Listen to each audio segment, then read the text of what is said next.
Hi kids! Welcome to our new lesson in PE and Health for Quarter 1, Week 2 for Grade 5. So for this video, we're going to talk about bullying and other violent-related behaviors as stressors. So paano nagkukos ng napakatinding stress ang bullying and other violent-related behaviors sa ating mga mag-aaral or learners? And even for some adults, so nagiging cause ng stress talaga itong bullying and other violent-related behaviors. So what are this? Paano ba natin to haharapin? Ano ba yung pwede nating gawin to overcome and to para matalo natin ito? So alam natin na napakatindi ng usapin when it comes to bullying, and hindi natin alam bakit hindi talaga siya mawala-wala. Although we have our anti-bullying campaign at every school, private or public, but then talagang hindi talaga siya mawala-wala in any institution, in any school. Perhaps some are recorded but mostly hindi ba? At ang nagsasuffer talaga yung ating mga learners. So they try to keep it within themselves and nagsasuffer sila silently. So what do we need to do and how do we deal with it? So those are the things that we're going to talk about and discuss in this video and in this lesson. So bullying and other violent-related behaviors as stressors. So of course, it can be harmful for us. Emotional bullying, physical aggression, cyberbullying, and of course, all of this causes distress among us. So, dati sa school lang, hindi ba? But then, nauso yung internet and lalong lumawak. Lumawak yung, kumbaga naging yung grounds ng bullying, lalo pa higit sa cyberspace, sa internet, hindi ba? Wherein everyone can judge us by a single mistake that we made. At kumbaga, without getting our side of it, napakadaling manghusga ng napakarami, lalo na sa internet, and gumagamit lang iba ng ibang pangalan to judge us. And of course, itong mga to ay nagkukos ng hindi magandang pakiramdam sa atin.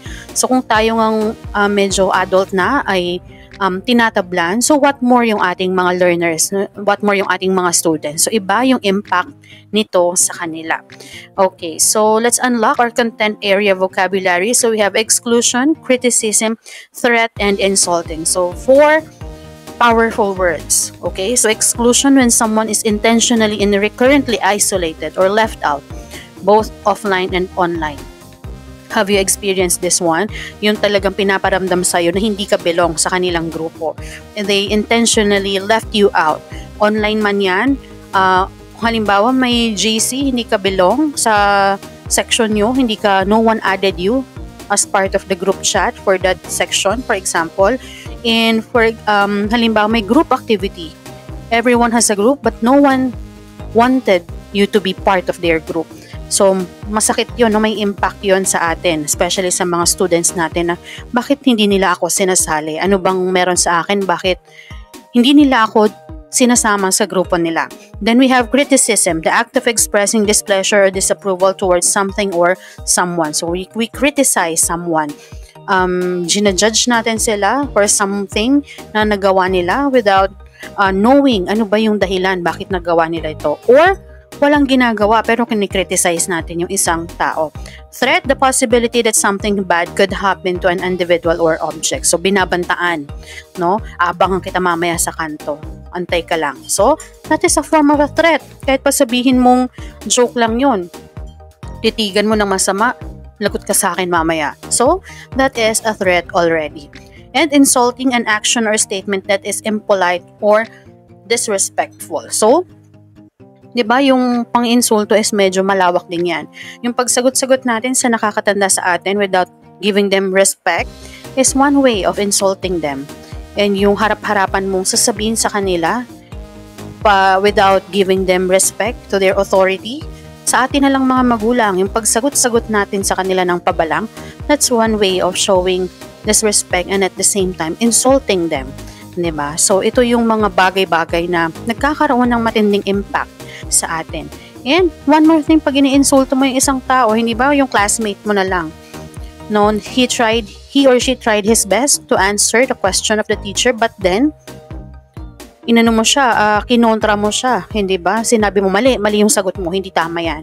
So that's one way of showing disrespect and insulting our classmates and friends as well. Okay, so we have here some questions. So what do you think are the negative effects of bullying? Do you have ideas about different effects of harassment? What do you think are the impacts of discrimination to a person? And what are the other violent behaviors on well-being? So these are the things that we are going to talk about. All right. So, but first, what is bullying? Bullying refers to aggressive behavior that is intentional, repetitive, and aimed at harming others. Ibig sabihin, hindi pwedeng sabihin na hindi mo sinasadya. Why? Because you always do this. Repeatedly, paulit-ulit mo siyang ginagawa at ang punterya mo talaga ay makasakit ng kapwa mo. It can take various forms including physical, verbal, and emotional abuse. Ibig sabihin, pwedeng physical, sinananakit ka ng kaklase mo, intentionally to prove them na malakas ka. Verbal, lagi mong sinasabihan na ang taba-taba mo, wala kang kayang gawin, mahina ka, to hurt them, hindi ba? And emotional abuse. So hindi mo papansinin, kakasabutin mo yung kaklase mo na wag niyong pansinin lahat ng tao na to. So it can really cause stress, no, sa ating mga estudyante. And understanding what constitutes bullying is the first step toward prevention. So kailangan nating maunawaan ano ba yung pambubully para alam natin kung ano yung una nating gawin para hindi na ito maulit at hindi na ito mangyari. So again, when we say bullying, aggressive behavior na kung saan intensyon niya na manakit, intensyon niya na paulit-ulit itong gawin sa'yo para manakit ng kapwa niya tao, bata man or matanda. We have here some types of bullying. So, physical bullying involves hitting, pushing, and other physical harm to the victim. Nanununtok ka, tinutulak mo yung kaklase mo, at iba pang mga hindi magandang bagay na ginagawa mo physically. No, pwedeng kinukuha mo lagi yung pagkain niya everyday, pwedeng inaabangan mo siya lagi sa labas at may kasama ng extortion, hinihingian mo ng 20 kada araw. What else? Binabatok-batukan mo lagi kahit walang ginagawa sa'yo. Verbal bullying, name-calling, insults, and threats that hurt the victim emotionally. When we talk about verbal bullying, tinatawag mo laging taba, baboy, diba?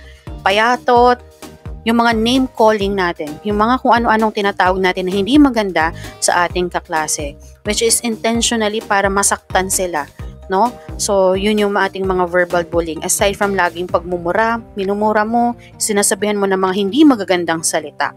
Social bullying, excluding someone or spreading rumors to damage the reputation or social standing. Sinisiraan mo yung pagkatao ng kaklase mo or ng isang tao sa school para walang maniwala sa kanya. So, that is social bullying. Nagkakalat ka ng maling balita. Nagkakalat ka ng maling impormasyon tungkol sa isang tao na yon. So, intentionally para sirain yung kanyang pangalan sa loob ng paaralan.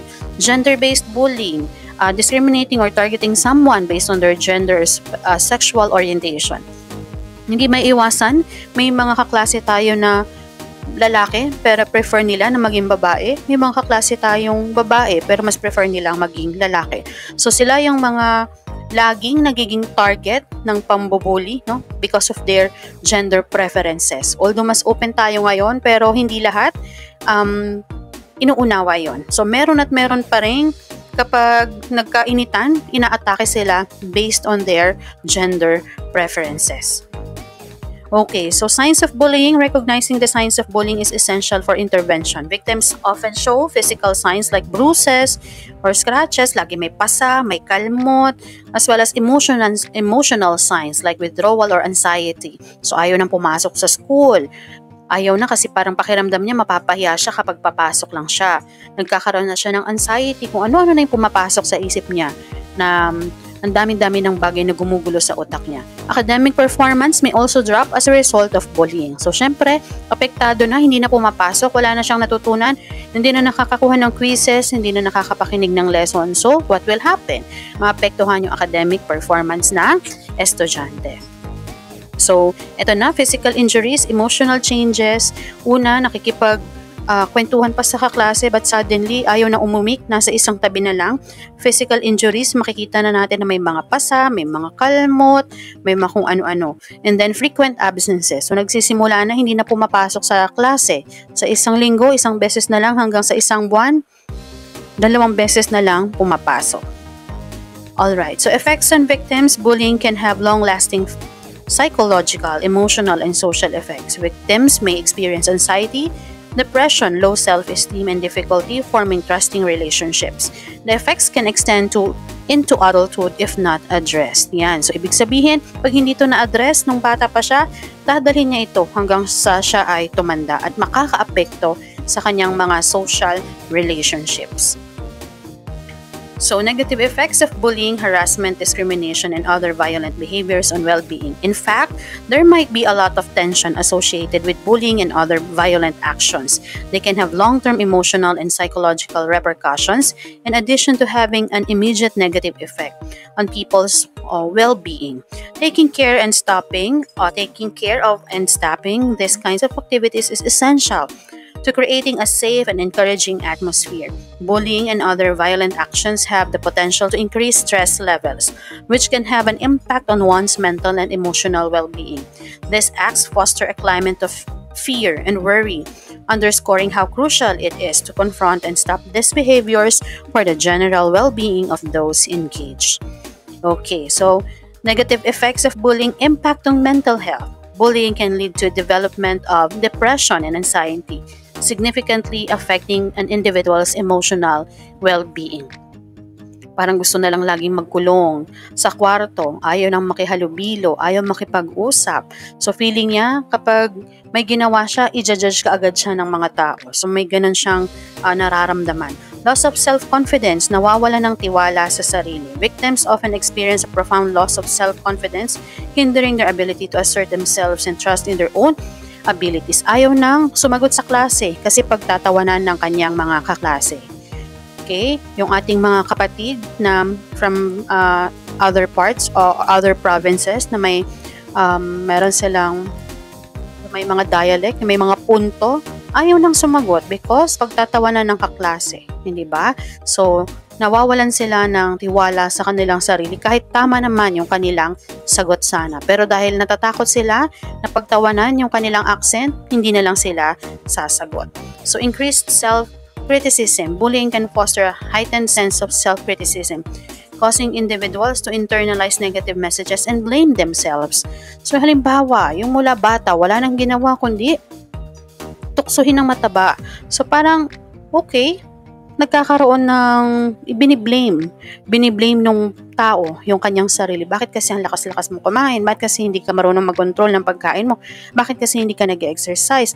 I mean, yung mga bagay na hindi naman niya lahat kasalanan, pero dahil yun lagi ang sinasabi sa kanya, nagiging tumatatak sa utak niya na masama yung kanyang ginagawa at masama yung pagiging mataba. So, there are health reasons naman behind that, pero once na ang tina-target natin is hindi naman yung health, buti kung health sana yung nagiging cause, bakit sinasabihan siya ng gano'n. Pero kung ang gusto lang is to attack o yung kanyang physical appearance, ibang usapan po yon. So, dumadating sa point na sinisisi ng bata yung kanyang sarili. Increased self-isolation. Individuals subjected to bullying may withdraw from social interactions. Ito na, ayaw nang makipag-usap, ayaw nang makihalubilo sa iba. Gusto nakakulong na lang lagi sa kanyang kwarto. At nananatiling malungkot. Hinahayaan na lang niya yung sarili niya na maging malungkot. Okay, different effects of harassment. So harassment can lead to various negative effects impacting an individual's well-being in multiple ways. Mental and emotional toll. Harassment often results in heightened stress, anxiety, and overall decline in mental well-being, creating a climate of fear. Lagi nilang natatakot. Kapag may message sa cellphone, natatakot baka ano na naman ang makita niya. Okay? So may mga ganoon. Laging maligalig, no, aligaga. Kasi parang iniisip niya lahat nung nasa paligid niya ay pinag-uusapan siya. Decreased productivity. So, nagiging hindi ka productive kasi nga maraming bagay ang gumugulo sa isip mo. hindi ka nakakapag-concentrate sa paggawa mo ng assignment, hindi ka nakakapag-concentrate sa klase mo kasi kung ano-ano ang pumapasok sa isipan mo. Damaged relationship. The experience of harassment can strain and damage relationship with friends, family, and colleagues, fostering isolation and distrust. So, lalo na kapag ang gumawa sa iyo noon ay isang taong pinagkakatiwalaan mo at tinuturing mong matalik na kaibigan. So, it can really damage relationships. Physical health issues. Sabayan emotional impacts, harassment can manifest physical health problems such as headaches, fatigue, or sleep disturbances due to chronic stress. Or, diba, sumasakit ang tiyan, nagkakaroon ng LBM dahil nasi-stress masyado because of harassment. Impacts of discrimination.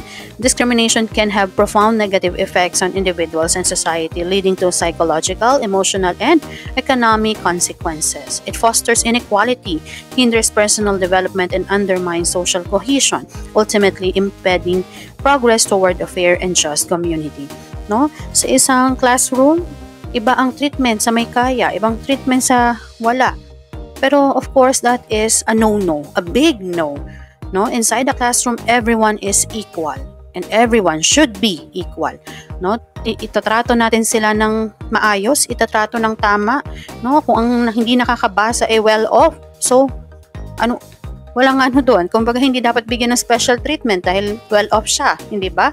Kung ang isang bata ay hindi naman biyayaan, no, ng marangyang buhay, hindi ibig sabihin ay hindi napapansinin. So mas dapat sila ang kalingain at tutukan natin ang pansin kasi sila yung mas nangangailangan ng ating attention. So once nakabasa yung mga yan, once na natuto sila, they can eventually go out from that kind of life that they had, especially kapag nakagraduate sila. So hindi maganda nakikita ng mga bata, no, yung mga ganitong klaseng discrimination. No, so let's all be careful, lalo na tayong mga adults. Let's all be careful and let's all treat our students fairly, okay? Regardless of their status in life. Other violent behaviors on well-being.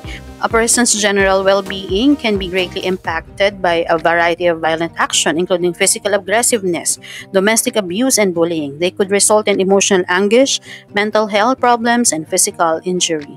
Okay, so we have here some life skills and assertive behavior to prevent and deal with bullying. So this time, ano ba yung pwede nating gawin? At ano ba yung mga dapat nating gawin para ma-prevent ang bullying at paano natin i-handle ang bullying? Paano natin haharapin ang bullying, harassment, discrimination, and other violent behaviors? So you may experience helplessness, humiliation, depression, or even suicide thoughts. Wag naman sana after being bullied. So kapag medyo mahina yung emotional quotient mo, hindi mo makayanan yung ganong klase ng stress, minsan talagang may mga tao talagang bumibitiw because of the pressure na hindi na nila kinakaya within themselves.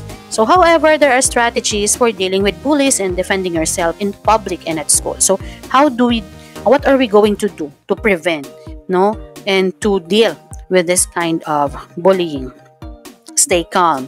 Don't react emotionally. People who bully often want you to get angry or upset. So remaining calm can diffuse the situation. So sila gusto nila pumapatol ka. Once na pumatol sila, lalo ka nilang aatakihin. Right? So what we need to do is to stay calm. Kasi mapipikon sila kapag binubuli ka nila at hindi ka umiimik. Alright? Pero kalmado, ha? Hindi ibig sabihin na hindi umiimik, kinikimkim mo naman yung ginagawa sa'yo. So maging kalmado ka lang.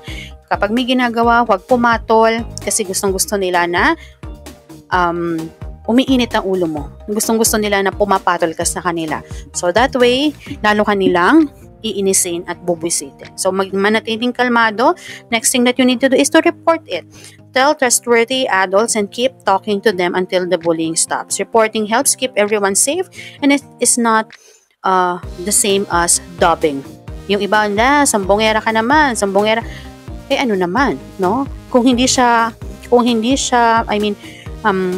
komportable sa ginagawa mo, yan ang lagi na, personally, yan ang sinasabi ko sa students ko. Once na hindi ka komportable sa ginagawa ng kaklase mo, be it sinasabihan ka na hindi maganda, or kung may ginagawang hindi maganda sa'yo, laging magsabi sa teacher.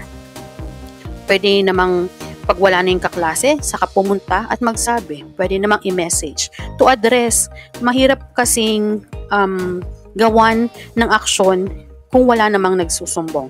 Unless kitang-kita ni teacher na ginagawa yon sa loob ng klase.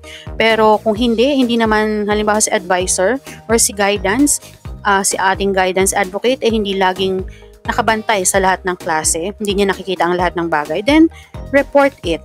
Okay? Para magawan ng paraan. Kasi yung sila malakas ang loob kasi hindi sila na isusumbong. But then, kapag pag na-report na ito, na-i-file na and ipatawag na, so magkakaroon na ng pagbabago. Ma'am, kapag sinumbong namin, lalo kaming aawayin yan. So, tingnan natin. Kapag ginawa niya yun and then, saka gagawa ng next step ang ating guidance office, ang ating guidance advocate, kung anong pwedeng gawing intervention dun sa bata. Bakit niya patuloy yan na ginagawa? What is wrong with the child? Hindi ba? Bakit lagi niyang paulit-ulit na nananakit ng kaklase na intention niyang manakit? So, something is wrong. Okay, so that's the time na papasok na at mangingialam na yung ating guidance office or guidance advocate sa school. So, wag matakot magsumbong. Hindi po yan kahinaan, bagkus mas lalong lalaki ang problema kapag hindi po tayo nag-report. Get support. Bullying can affect your mental health. Having the support of family, friends, teachers, or professionals can make a significant difference in your well-being. Okay. So, wag matakot magsabi and at the same time, choose your friends well. Okay? And then, di baling isa lang ang kaibigan mo, dalawa lang, as long as mapagkakatiwalaan mo sila at sinusuportahan nyo yung isa't isa. At alam nyo talaga kung ano at sino kayo as a person. Okay? So, kapag matindi yung support ng ating family, ng ating friends, eventually talagang mapiprevent natin at ma-overcome natin ang problem na iyan. Next, don't blame yourself. It is not your fault. No matter what a bully says or does, you should not be ashamed of who you are. But you feel the bully is the person with the problem, not you. Yes, walang problema sa'yo kasi wala ka namang ginagawang masama. Ang may problema ay yung taong nambubuli. Kasi bakit niya yung ginagawa? What is his reason or his or her reasons behind that? No? So, walang problema sa'yo, hindi mo kailangan sisihin ang sarili mo. Okay, don't dwell on it. Don't make the bullying incident worse by dwelling on it or replaying it over and over in your head. Instead, focus on the positive experiences in your life. So, always think positive. Nobody's perfect. May mga kahinaan tayo. No? Lahat tayo may mga flaws. Lahat tayo may hindi magagandang experiences and hindi magagandang personality. Hindi ba? Wala namang perfect na tao. But, wag tayong masyadong mahirati doon. Huwag tayong masyadong tumambay sa negativity kasi hindi yun maganda. So, lagi tayong sa positive side para positive rin lagi yung outlook natin at laging positive yung dumadating sa buhay natin. So, be proud of who you are. Despite what bully says, there are many wonderful things about you. Remind yourself of all the special, unique qualities that make you. Hindi ka kagandahan? Sige, pero napakatalino mo. Hindi ka sexy, pero napaka-sporty mo, napakagaling mo sa sports. Hindi ka, mataba ka, pero napakadami mong bagay na kayang gawin. So, hindi pwedeng i-define ng flaws natin, yung personality natin as a whole. May mga tao talagang ang nakikita sa atin na hindi maganda sa atin, wala tayong magagawa doon. We cannot please everybody.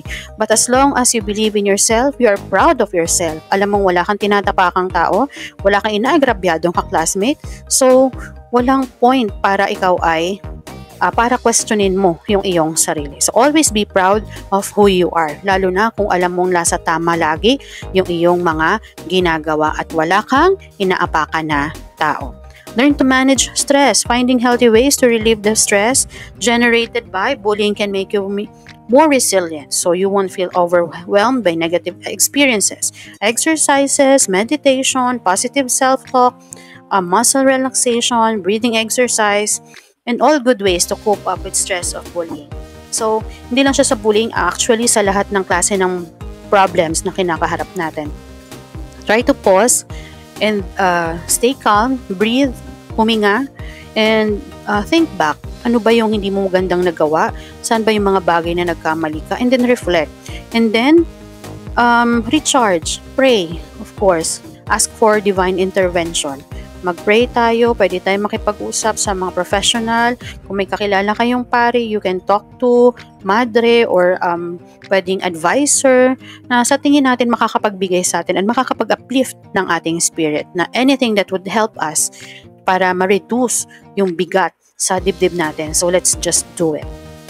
Okay, spend time doing things you enjoy. So, gawin yung mga bagay na ina-enjoy natin. Sumayaw ka, mag-zumba ka, mag-tiktok ka, no? Just to enjoy para ma-release yung stress natin. Sports, no? Mag-badminton ka, volleyball, hobbies, o gusto mong mag-ganchilyo, gusto mong mag-garden, magtanim ng magtanim, go out with your friends, have coffee with your friends, okay? So, ano pa? Mag-join sa mga fun runs. So, the less significance bullying will have on your life. So, focus on the positive things and stop bullying. So, how to prevent bullying? Preventing bullying starts with creating a culture of respect and inclusion. This involves educating students, providing anti-bullying programs, and promoting empathy. The implementation of peer-led initiatives can also reduce bullying incidents. So, if the teacher inside our classroom would always remind us to treat everyone equally, fairly, and respect one another, so, hindi magta-thrive ang bullying sa ganong klaseng classroom. And of course, kapag may nakikita tayong hindi maganda, i-address na natin agad bago pa dumala yung situation. So kapag may nagsumbong na, huwag na nating antayin na may pangalawa, may pangatlo pa. So bigyan na natin kaagad ng action. Nang sa gayon, hindi na mas lumala, hindi na mas lumalim. Kasi pag hindi, away bata lang yan, away ganito lang yan. Tapos ang ending, naku po, nagsaksakan na. So, 'di ba? Nasa huli ang pagsisisi. So kapag may mga ganito tayong kaso, kailangan bigyan na natin kaagad ng atensyon para hindi na lumala at para mawala yung negative vibes inside our classroom. Okay, so how to respond to bullying? So of course, support for the victims, consequences, bigyan ng parusa. Of course, hindi agad-agad parusa, diba? We need to investigate first, i-case study pa, bakit ganito and ganyan. But then of course, yung guidance should be there. No, kausapin ng magulang bakit ganito ang behavior ng anak mo sa school, bakit kailangan niyang mambuli ng kaklase. And ganun din, kakausapin din yung parent ng bata naman na nabully. So, kailangan, mami, lagi tayong magtanong ano ba nangyayari sa anak natin. We should care about the child. Kamustahin natin sila, ano ba nangyari sa school, kumusta ba, yung may mga friends ka ba, kumusta ba yung trato nila sa'yo. So, kumustahin lang natin para they would feel important. Ay, may care pala si mama talaga sa akin. Love talaga ako ni mama kasi kinukumusta niya kung ano yung ginagawa ko sa school. So, we should try to be always there for our kids para alam natin baka may problema sila na hindi nila masabi at nagiging outlet nila ay yung pananakit ng kaklase. So, different situations, iba-iba yan, and we have to deal with it, okay, para ma-address ng maayos. Empathy and education and parental involvement. The role of schools and parents must work together to prevent and address bullying. Schools should have clear anti-bullying policies, provide support for victims, and teach students about respect and inclusion. Parents should create an open dialogue with their children. Okay. So, of course, community support and resources. So, national helplines, support groups, educational programs, and advocacy groups. So, we have here some activities. I think we have listed 2. And for some, nandun yung iba sa ating worksheets. So, number 1 is keeping cool. Close your eyes, take several slow, deep breaths. Count 1 to 10, stand tall, relax the muscles in your face and body. Talk silently to prevent and repeat a soothing phrase such as keep calm, I can control my feelings, I am loved, I am important, okay, nothing is wrong with me. Something like that. Get a drink of water, go sit by a person you trust. Course. Next is ignoring. Stop playing, walk away, turn your body away, turn your eyes away. Don't answer a question, keep talking to the person you're with. Alright, and there are a lot of more activities that we can do, okay, to keep us calm and para maalis yung mga stressors sa buhay natin. So, yung stress, kaakibat, kakambal na rin yan ang buhay natin, but hindi yan magdodwell sa atin kapag ayaw natin sila sa paligid natin. So, Meaning to say, tayo pa rin ang magkukuman sa ating sarili, tayo pa rin ang magkocontrol ng ating emotions. So, kailangan malakas yung kapit natin, malakas ang tiwala natin sa sarili natin, malakas ang ating pananampalataya at malakas yung ating pagmamahal sa ating sarili, sa ating pamilya at sa ating mga kaibigan. Alright, so much for that. I hope you learned something from our lesson for this week. Okay, so I hope no one becomes a victim of bullying because hindi talaga maganda po yon. So this is Teacher Aisa. Thank you so much for being with me and I hope to see you again in our lesson for week 3. Thank you and bye-bye!